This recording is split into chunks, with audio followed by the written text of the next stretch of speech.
네, 우리 하나님 말씀 함께 나누려고 합니다. 어제 어르신들과 함께 우리 파주에 있는 프로방스라는 곳을 다녀오고 또 함께 식사도 하고 또 재밌는 연극도 보고 좋은 시간 가졌습니다. 조금 이른 시간에 도착해서였는지 이렇게 문을 연 이제 상점들이 이렇게 그리 많지 않았습니다. 그래서 약 한 70여 분, 80여 분 가신 분들이 문 열은 몇몇 가게에 가서 이제 몽땅 그 가게를 털어 오셨습니다. 이제 그러다 보니 이제 한 가게 안에서 이제 서로 이제 막 권사님, 집사님, 장로님 뭐 이제 이러셨겠죠. 누가 봐도 교회에서 왔다는 것을 이제 다 티를 내고 이제 다니셨습니다. 근데 한 분이 저에게 오셔서 그러시더라고요. 이게 이 집이 대박 났습니다. 그리고 이제 그런데 이 가게 주인이요, 교회를 다닌다는 겁니다. 그래서 그분이 이제 안심하시는 거예요. 이왕 대박 내줄 거 교회 다니는 사람 집을 가서 이렇게 팔아줬으니 이게 참 다행이다라고 이제 말씀하시는 거였습니다. 그분이 진짜 교회를 다녔을까요? 아니었을까요? 네. 그건 뭐 크게 큰 문제가 아닙니다. 여러분들이 제가 묻고 싶은 것은 그렇습니다. 이왕이면 같은 크리스찬인 가게에 가서 팔아주는 것이 더 마음이 편하신가요? 이왕이면, 그죠? 믿는 사람과 믿지 않는 사람 가게가 있으면 이왕이면 믿는 사람 집에 가서 많은 소비를 하는 것이 더 낫다는 생각이 드십니까? 여러분이 만약에 사업을 하신다면 여러분은 크리스찬 믿는 사람과 같이 사업을 하시겠습니까? 믿지 않는 사람과 함께 사업을 하시겠습니까? 아니면 신용이 있는 사람과 사업을 하시겠습니까? 신앙이 있는 사람과 사업을 하시겠습니까? 여러분들이 병원을 가시면 의사 선생님이 이분은 집사님이시고 장로님이 의사십니다. 그래서 신앙이 있는 의사 선생님에게 여러분의 몸을 맡기시렵니까? 아니면 신앙은 없지만 실력이 있는 사람에게 여러분들의 몸을 맡기시렵니까? 배우자를 찾을 때 신앙이 있는 배우자를 찾으시렵니까? 잘생긴 배우자를 찾으시렵니까? 여러분들이 이제 자녀들을 시집 장가 보낼 때 신앙이 있는 사돈을 맡고 싶습니까? 아니면 재물이 있는 사돈을 맡고 싶습니까? 어떨 때는 신앙이 먼저인 것 같고 어떨 때는 실력이 또 재물이 먼저여야 되는 것 같고 그렇습니다. 그 기준이 뭔가요? 두 쪽 가게가 있습니다. 아까처럼 크리스찬과 크리스찬이 아닌 가게가 있는데 여러분들 말씀하신 것처럼 이왕이면 크리스찬 가게에 가서 팔아준다고 생각을 해보십시오. 그럼 반대로 불교 신자가 두 가게가 있어요. 어떤 거는 크리스찬 가게이고 어떤 주인은 불교 신자입니다. 불교에서 이제 단체로 오셔가지고는 이쪽 가게는 하나도 안 가고 이쪽 가게만 몰려가서 다 팔아주면 어떤 기분이 드실까요? 지들끼리만 똘똘 뭉쳐서 잘 살아봐라 하고 이렇게 화가 나시는 않으실까요?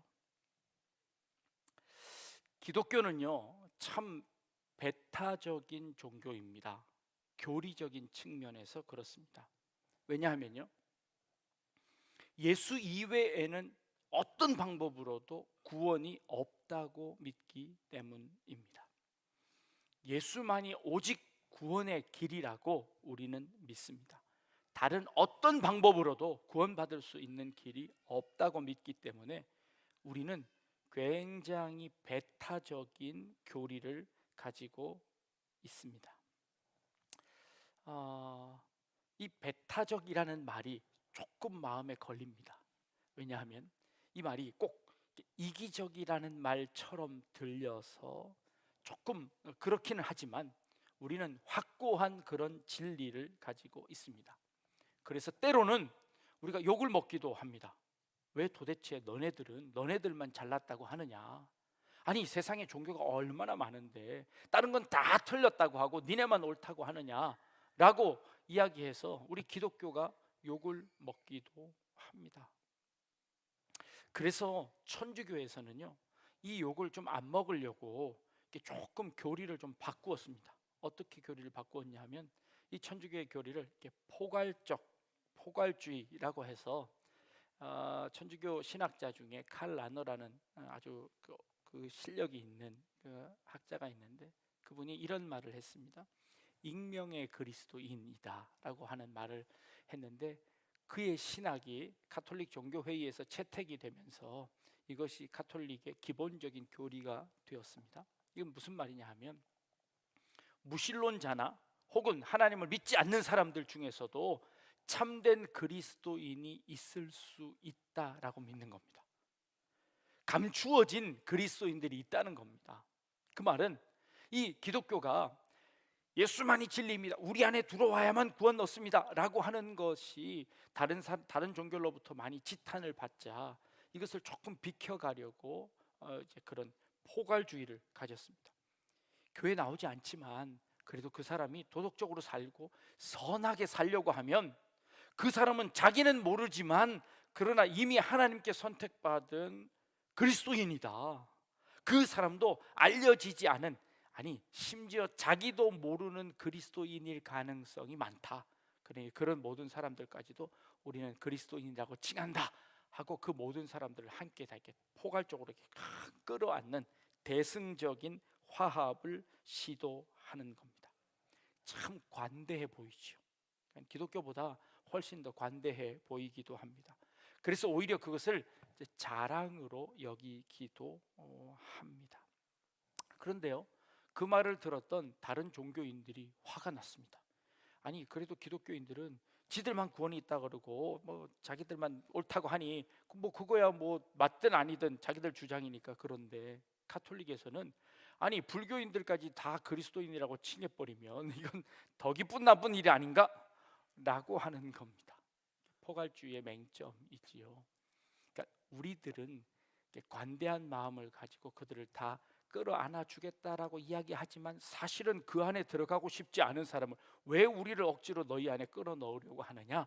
이것은 더한 배타주의보다 더한 폭력이다 라고까지 주장하게 되는 것이지요. 그도 그럴 것 같습니다.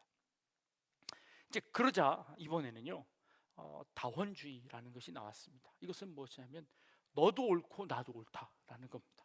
아니 혼자만 옳다라고 하는 사람과 아니 나는 옳은데 이 옳은 것을 너희들 다 한 번에 끌어안겠다라고 하는 것에서 아니 그럴 수 없다. 이젠 모두 다 각각 다 옳다. 그래서 저마다 다 옳다고 주장하는 겁니다. 아이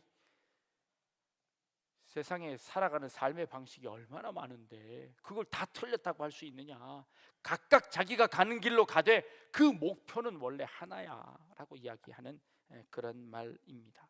이게 참 현대 사회에 참 들어맞는 것 같습니다. 그리고 현대를 살아가는 사람들에게 이 말은요 참 매혹적이기까지 합니다. 다른 사람이 다 틀렸다고 이야기할 때 아니 너도 맞고 다 맞아 라고 그들을 다 허용해 주는 것 얼마나 너그러워 보이고 좋아 보입니까? 그래서 이 다원주의가 최근 들어서는 많은 사람들에게 호응을 얻고 있습니다. 그런데요 조금만 생각해 보면 이 다원주의는 결국 말이 되지 않습니다. 왜냐하면 너도 옳고 다 옳다고 한다면 이 너에는 나만 옳고 너는 다 틀렸어 라고 하는 배타주의도 그 안에 다 들어갑니다. 인정해 줘야지요. 왜냐하면 다원주의니까. 이렇게 생각할 수도 있고 저렇게 생각할 수도 있는 사람들이 다 있다면 다 인정해 줘야 되는데 이 다원주의에서는 너 배타주의 넌 틀렸어 이렇게 이야기할 수 있나요? 없지요. 그걸 틀렸다고 말하는 순간 자기 스스로의 모순이 생겨지는 겁니다. 모든 것이 다 옳다면서요. 모든 것이 다 옳다면 그 모든 것 안에는 나만 옳아라고 하는 그것까지도 인정해 줘야 되는데 그것을 인정해 주는 순간 자기의 논리가 흐트러지는 것이죠. 사실 이것도 논리적으로 불가능한 일이라는 겁니다. 그렇다면 배타주의적인 것도 참 이기적인 면에서 우리의 마음이 그렇게 편하지는 않고요. 그리고 포괄주의라는 것도 말은 포괄주의지만 결국 그것도 올바른 것 같지는 않습니다. 다원주의도 옳지 않은 것 같습니다. 그렇다면 우리는 어떤 입장에 서야 할까라는 그런 생각을 해보는 겁니다. 예전에 유대인들은 그랬습니다. 이방인들과 함께 식사하는 것까지도 유대인 율법에 저촉되는 일이었습니다. 그래서 유대인들은요, 밥 먹다가 이방인들이 오면 슬그머니 떠났습니다. 실제로 베드로도 그가 사도가 된 이후에서도요, 그 유대인들에게 복음을 전하다가 이방인들과 함께 식사하고 있는데 유대인들 지도자가 온다니까 이 베드로가 슬그머니 자리를 피해서 도망가 버렸습니다. 이방인들과 함께 식사하고 있는 것을 그들에게 들키지 않으려고. 그 모습을 보고 사도 바울이 베드로를 책망했던 일이 성경에 기록되어져 있습니다. 그런데 예수님은요, 이 땅에 오셔서 죄인들과 세리들과 이방인들과 함께 식사하시며 그들과 교제하시고 그들에게 하나님의 말씀을 전해주시는 일들을 하셨습니다.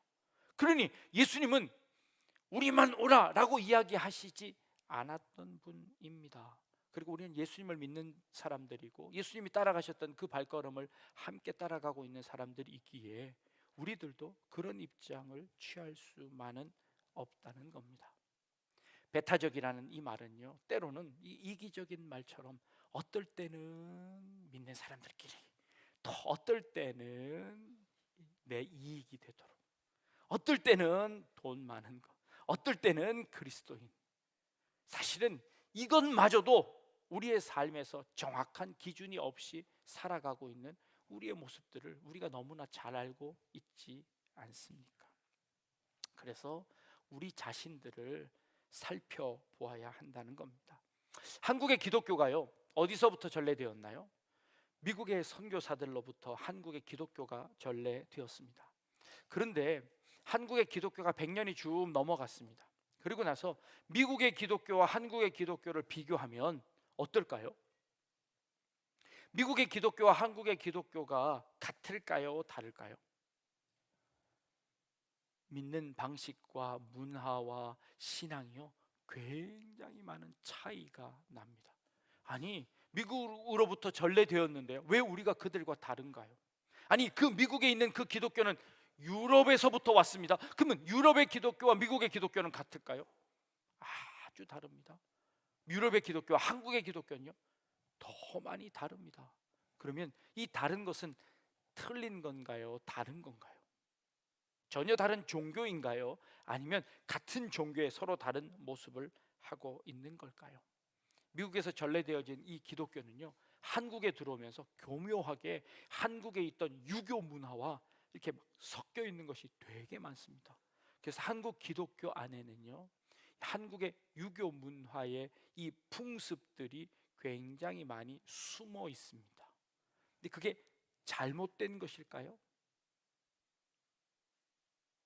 물론 그 안에서 우리가 우상을 숭배하거나 혹은 죄를 짓는 그 일에, 하나님의 율법에, 하나님의 말씀에 어긋나는 것들은 굉장히 그것을 이렇게 걸러냈고 그것과 싸우는 엄청나게 그 어려운 시기를 보낸 때가 있었습니다. 지금도 그렇지 않습니까? 제사 문제 때문에 우리가 고통을 당하는 사람들이 참 많이 있습니다. 그런 문화를 배격해 내려고 참 많은 시도를 했음에도 불구하고 또 좋은 문화들은 우리가 그것을 잘 흡수해 냈습니다. 기독교 문화로 잘 승화시켰습니다. 그건 좋은 일이지요. 시대, 이 지역뿐일까요? 시대는 어떨까요? 예수님이 사셨던 그때 1세기 기독교, 베드로와 바울이 살았던 그 기독교의 문화와 지금 우리가 살아가고 있는 문화가 같을까요? 같을 수 없습니다. 왜냐하면 지역적으로도 멀리 떨어졌지만 시대적으로도 엄청난 갭이 있습니다. 그때 그 문화를 지금 그대로 가지고 올 수는 없는 일이지요. 그러니 그때 문화와 지금 문화는 참 많은 간격을 이루고 있는 겁니다. 믿지 않는 사람들과 함께 살아가야 할까요? 말아야 할까요? 선택의 문제가 아닙니다. 우리는 어쩔 수 없이 그렇게 살아가고 있습니다. 유대인들은요, 유대인들끼리만 똘똘 뭉쳐서 살았습니다. 그래서 유대인들끼리만 식사했습니다. 그러나 기독교인들은요, 그 당시에 아주 소수였습니다. 그러기에 자기들끼리만 식사할 수 없었습니다. 그러기에 그들과 다른 사람들과 함께 뒤섞여 살아야만 했습니다. 오늘 사도 바울이 우리에게 말하고 있습니다. 너희들끼리만 어떻게 살아갈 수 있느냐? 이 세상에서 그들과 뒤섞이지 않고 어떻게 살아갈 수 있느냐? 그렇게는 살 수 없다라고, 도무지 살 수 없다라고 우리에게 이야기하고 있습니다. 그들과 사귀지 않고는 도무지 살아갈 수 없다는 것을 사도 바울도 알고 있습니다. 그러니 그들과 함께 뒤섞여 살아야 한다라고 이야기하는 겁니다. 실험을 한번 해 보았습니다. 각각의 다른 종교를 믿는 사람들이 있잖아요. 당신이 믿는 종교에 대해서 좀 설명을 해 주십시오 하고 서로의 각각의 종교들을 설명을 들어봤더니요, 이 설명이 언어가 달라서 너무 이해하기가 어렵더라는 겁니다. 불교를 믿는 사람들은 불교 용어를 사용하는데 그 불교 용어는 우리 한 번도 들어본 적이 없잖아요. 마찬가지로 불교 문화권에 살던 사람들은 기독교 문화에서 이야기하고 있는 이 언어들을 이해할 수가 없더라는 거예요. 서로가 대화가 안 되더래요. 그래서 이제 그분들에게 부탁을 했습니다. 최대한 종교적인 언어를 싹 빼고 일상적인 언어로 당신이 믿고 있는 그 신앙에 대해서, 믿음에 대해서 한번 설명해 주십시오 하고 그 설명을 들었답니다. 이제 그 설명을 듣고 설명을 다 적었어요. 그리고 이제 그걸 쭉 섞어놨습니다. 섞어놓고는 누가 기독교인인가를 찾아보라고 했습니다. 찾을 수 있을까요?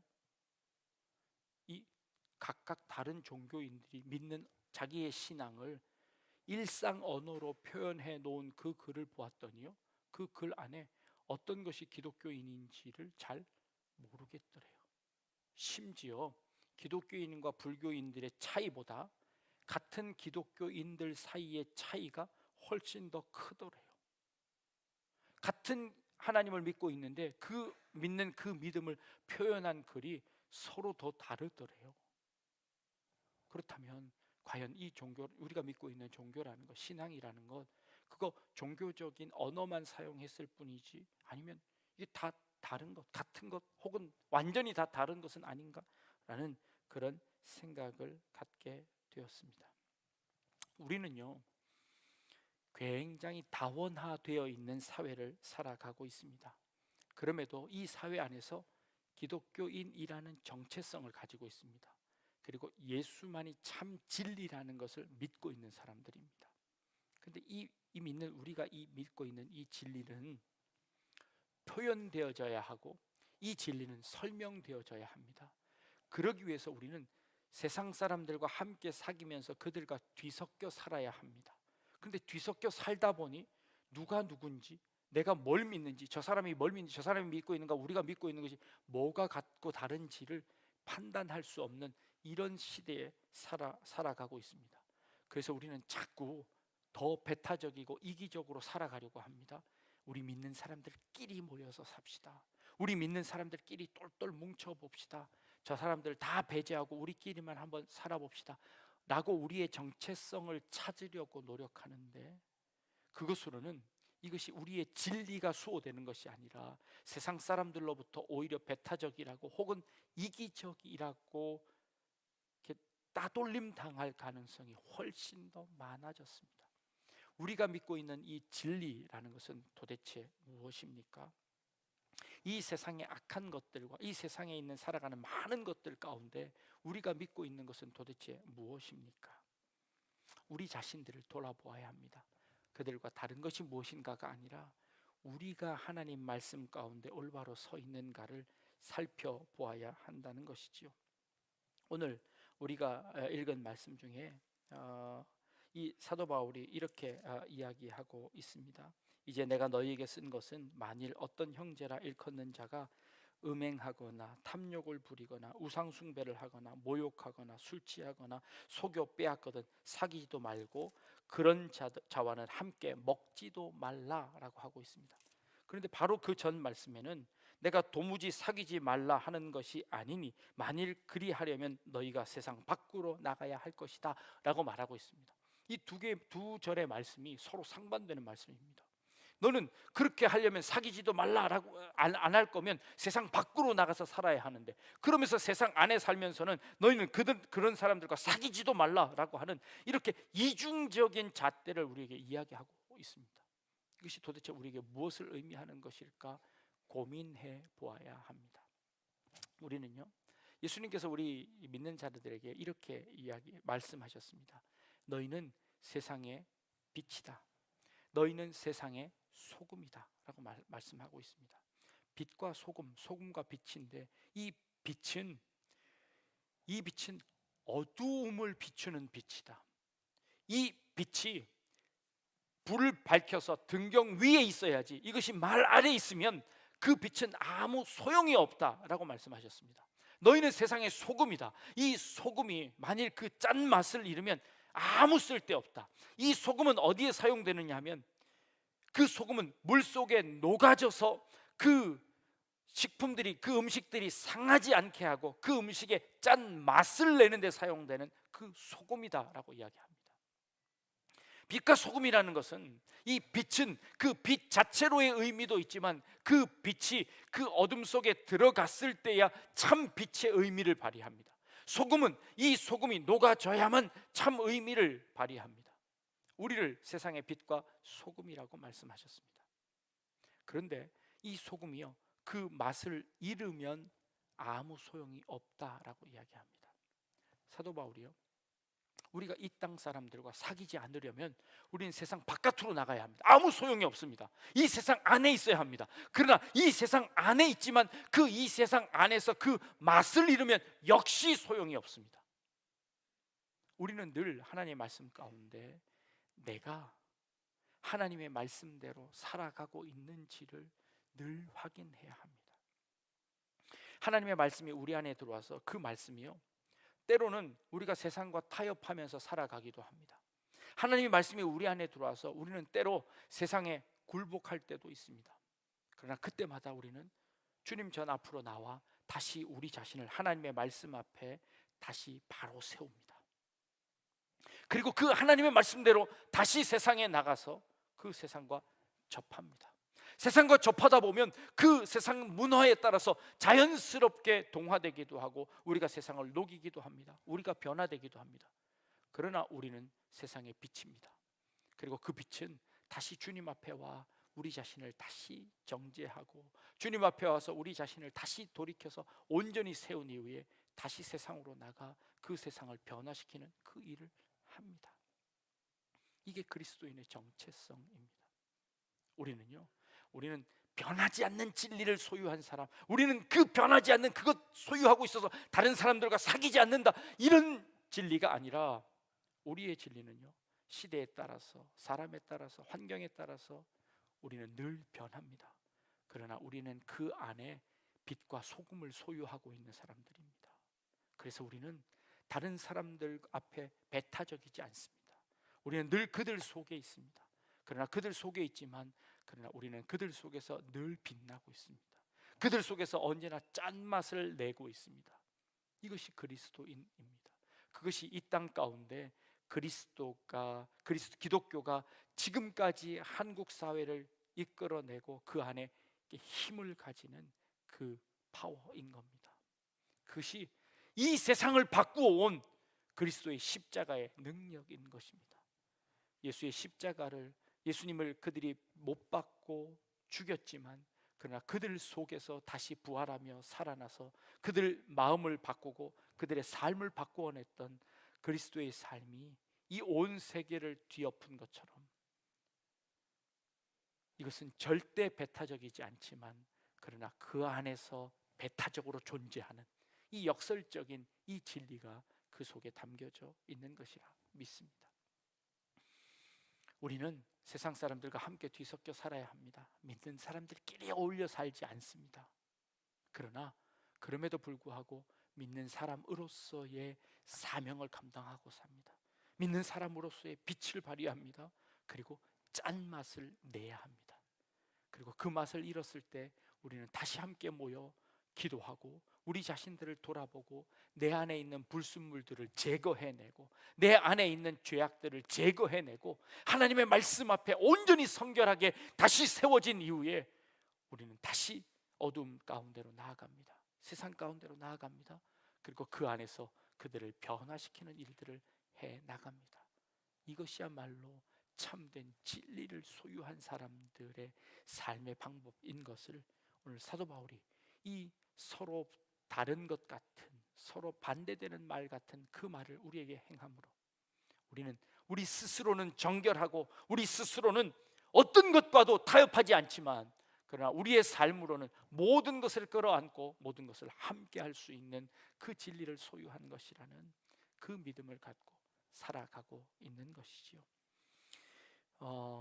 이 혼탁한 시대, 이 다원주의 시대에 살아가고 있는 우리 그리스도인들이 여러분 스스로를 늘 돌이켜 하나님의 말씀 가운데 정결하게 우리 자신들을 세우고, 그리고 세상에 나아가서는 모든 것들을 다 포용할 수 있을 만큼 넉넉함을 가지고 그들에게 그리스도의 사랑을 전할 수 있는 그런 우리 약대중앙교회 성도님들이 다 되실 수 있기를 주님의 이름으로 축복합니다. 기도하겠습니다. 하나님, 우리 가운데 주신 하나님의 사랑과 또 그리스도의 십자가의 은혜와 또 주님이 주신 빛과 소금이 되라는 그 명령을 저희가 이해하게 하시고 또 그 말씀대로 살아낼 수 있는 저희들 될 수 있도록 인도하여 주옵소서. 쉽지 않은 길임을 압니다. 그러나 우리가 걸어가야 하는 길이고 주님께서 걸어가신 길임을 믿게 하시고 또 그 길 따라가는 저희들 되게 하여 주옵소서. 감사드리며 예수님의 이름으로 기도합니다. 아멘.